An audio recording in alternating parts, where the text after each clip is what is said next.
So I've seen a lot of conspiracies on your channel as well. Yeah, and yeah. I'm curious, which ones do you think have the most credibility? Well, the real conspiracies are happening in front of us right now. Trump electing the deep state, him campaigning against the democratic bureaucracy, and then now assembling a private council of tech oligarchs.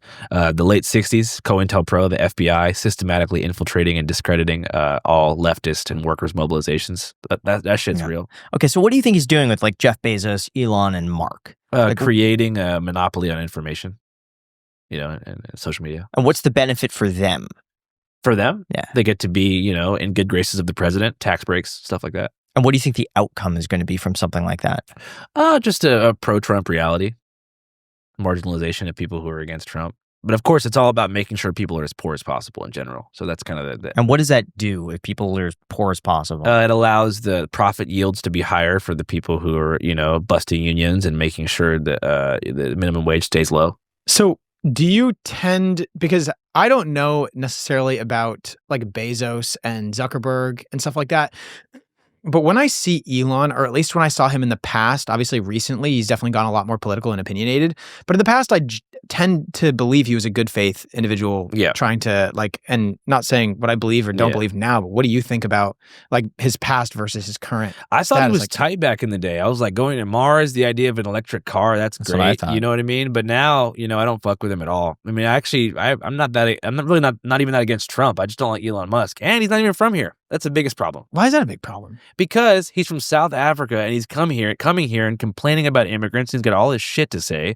and you know what I mean. He's just stirring up problems. Look at X right now. It's nothing but like a complete 24/7 freak out echo chamber. It's just it's a problem when someone's complaining about foreign influence. Yet they themselves are from an apartheid state. I feel like come here. Everything is an echo chamber though. Like I go on Reddit and it's extremely left. Yeah, like very left. I go on Twitter. I would say it's 70-30. It's I would probably say that's 70. It's probably 70-30. Heavily leans right. I go on Facebook and it's just like the same people that I know that are just still complaining to this day for the last 10 years and they have not stopped. At least on Twitter or X, like you get somewhat of a balance, whereas anywhere else you just didn't have that. And that's why I really like that is the one positive thing he's done.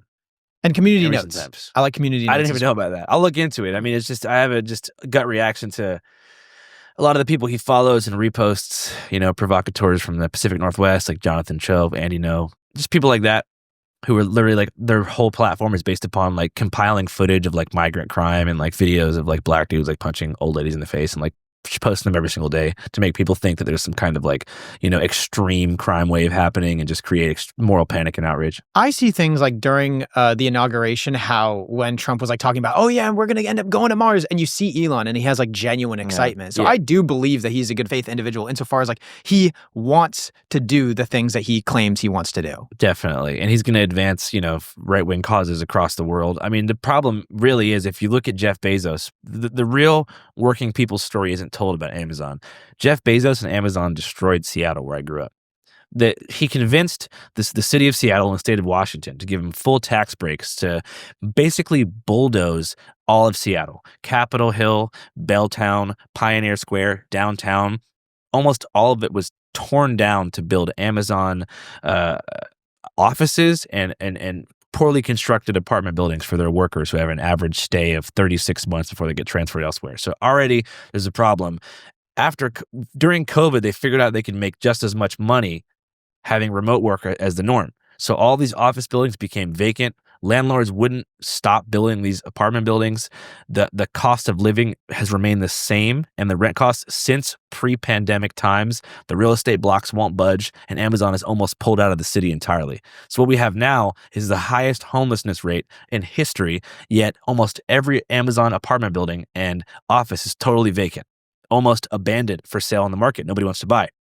And then you have people turning around now and saying, look at this democratic leadership. Look at the filth they're allowing in the streets. When these people can't even afford, there's no SROs. They can't even afford to live anywhere. And then all the businesses are shut down. There's no commerce. It's a ghost town in downtown Seattle. And then those same people that film stuff in downtown Seattle, right? And, oh, look at this homeless guy setting a fire. Look at this liberal progressive policy. Those are the people who feed Elon Musk, who is a tech oligarch, the information that he uses to push conservative votes. Now, my understanding with Amazon is that they bring so much money and tax into an area that they have the sway to be able to negotiate that down just because the volumes are so big. But they can pull out whenever they want.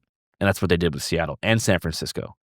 That's why San Francisco. So why did they pull out of Seattle and San Francisco? Because they figured out they can make so much more money not having to maintain these office buildings, and they can have remote work and Zoom be the norm. Because during COVID, when they shut the offices down, they realized that productivity and economic yield and output was the same without having to pay the overhead of having HR and having these people maintain these office buildings. So they realized we don't need to move all of our employees to Seattle. We can just have them stay where they're from. So did that cause people to go homeless though? No, basically what I'm saying is they tore down all the affordable housing units to build these expensive new apartment buildings to accommodate the income levels of the Amazon workers. And the landlords, after Bezos pulled out, wouldn't budge because they had to pay back the contracting costs of building these spots. So now you have, in San Francisco, they have built tech skyscrapers that are 36 floors, 3 floors are open. They have built apartment buildings they expected to fill with Amazon employees in San Francisco and Seattle, where now nobody lives because they figured out who the hell would live there by choice. Well, here's the thing. Then eventually it falls back on the bank or the lender or whoever invested in this. Because I'll tell you, like as a real estate person, if your overhead cost is, let's just say on a building like that, $1 million a month, you can't afford to rent it out for less than your overhead cost. So they're probably just keeping it vacant. Hopefully, that eventually they'll rent it out at that price. But if they don't, then they either need to sell, take a loss, investors take a hit, the banks take a hit. I think that's coming, right? Yeah, but before they took a hit, I mean, the people of Seattle took a hit. Like we lost all of our big coffee shops that had been there for decades. All these cultural staples, the factors that actually made it attractive, the cultural capital, the cultural appeal, that's gone, and we can't even afford to live there. Almost everybody that I graduated with, 18, 19, could not afford to live in the city of Seattle after graduation from high school. They had to live with their parents. They had to go to the shitty south suburbs, and it's yet to repopulate. And so it's unfortunate because that's the real that's the real situation on the ground in cities like San Francisco that are becoming like Detroit 2.0s because of the tech pullout. And we don't see it now, but you're going to see it in 20 years. You're going to have these empty skyscrapers, and you already see like a lords and peasants style class structure in these cities. And it's because of tech. It seems to me, I would say tech and the internet has certainly perpetuated that, but also that people are realizing they don't need to live in large cities anymore. And a lot of people are relocating or working remotely. Yeah. And so you are seeing like, hey, the people that could afford to live in those areas have a lot of money, and the people that don't are moving elsewhere. I don't blame I don't blame the tech workers. A lot of people want to take it out on the tech bros and shit. That's bullshit. I mean, dude, a lot of tech is a valuable service. There's a lot of great people who work in the technology industry. And if they can choose between taking their fat Amazon paycheck and moving to Texas and Idaho or Montana and getting a beautiful like farm versus living in an apartment in San Francisco or Seattle where they're already being faced with hostility for being like an outsider, you know what they're going to pick, you know? But the problem is that, it's like a self-eating snake when you invest so much in something and you pull out, and all of a sudden you have these same tech billionaires blaming the progressive policymakers for allowing the decay. It's crazy. So how do you think this is going to play out like over the next 10 years? I think that you said it the best way. I think there's going to be a suburban and rural revival among the people in our generation. I think there's less people than ever who want to live in these inner cities. They're overpriced. The homeless situation is out of control. They're not safe. People want to live more pastoral lives. It's the opposite of what's happening in Mexico, where you have everybody moving from the rural centers to the cities. I mean, even people now, like, it's kind of crazy. I have inner city friends that I grew up with my whole life who are talking about farms and learning how to, homestead and shit.